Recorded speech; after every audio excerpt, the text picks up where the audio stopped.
சிறுகடைக்கு ஆசை சிறையில் டுடே எபிசோடில் நம்ம முத்து இருந்துட்டு அடிப்பட்ட பாம்பு சும்மா விடவே விடாது. அதனால் நான் சொல்கிறத நல்லா கேட்டுக்கோங்க. சிந்தாமணி ரொம்பவே பயந்து போய் இருக்காங்க.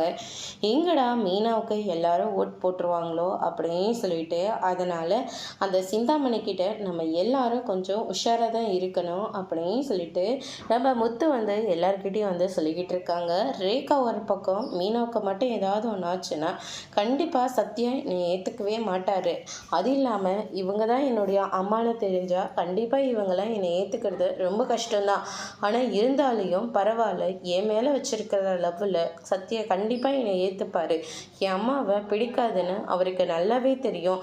அதனால தான் நான் இப்படி ஒரு முடிவு எடுத்திருக்கேன். தயவு செஞ்சு அவங்க எப்படியாவது எங்கள் அம்மாவை மீனா கிட்டே இருந்து பிரச்சனை பண்ணாமல் பத்திரமா பார்த்துக்கணும் அப்படின்னு சொல்லிட்டு நம்ம ரேகா ஒரு பக்கம் நினச்சிட்டு இருக்காங்க. அதுக்கு அடுத்ததான் விஜயா இருந்துட்டு ஜெயிக்காத ஓட்டுக்காக எதுக்காக இப்படி தேவையில்லாமல் திரிஞ்சு டைமை வேஸ்ட் பண்ணிட்டு இருக்காளோ தெரியல. வீட்டில் யாரா வேலை செய்யறதுன்னு சொல்லிட்டு இப்படி கட்சி அது இதுன்னு சொல்லி கிளம்பிட்டு இருக்கா. இதுக்காக தான் நான் அப்போவே சொன்னேன் அப்படியே சொல்லிட்டு சிந்தாமணிக்கு சப்போர்ட் பண்ணி விஜயா ஒரு பக்கம் பேசிக்கிட்டு இருக்காங்க. நீ ரொம்பவே எல்லை மீறி போயிட்டுருக்க விஜயா அப்படின்னு சொல்லிட்டு இந்த பக்கம் நம்ம அண்ணாமலை ஒரு பக்கம் சொல்லிட்டு இருக்காரு. அப்பா விடுங்கப்பா, இப்படி பேசுகிறவங்க முன்னாடி மீனா ஜெயிச்சு கண்டிப்பாக இந்த தேர்தலில் அவள் தான் ஜெயிக்க போகிறா.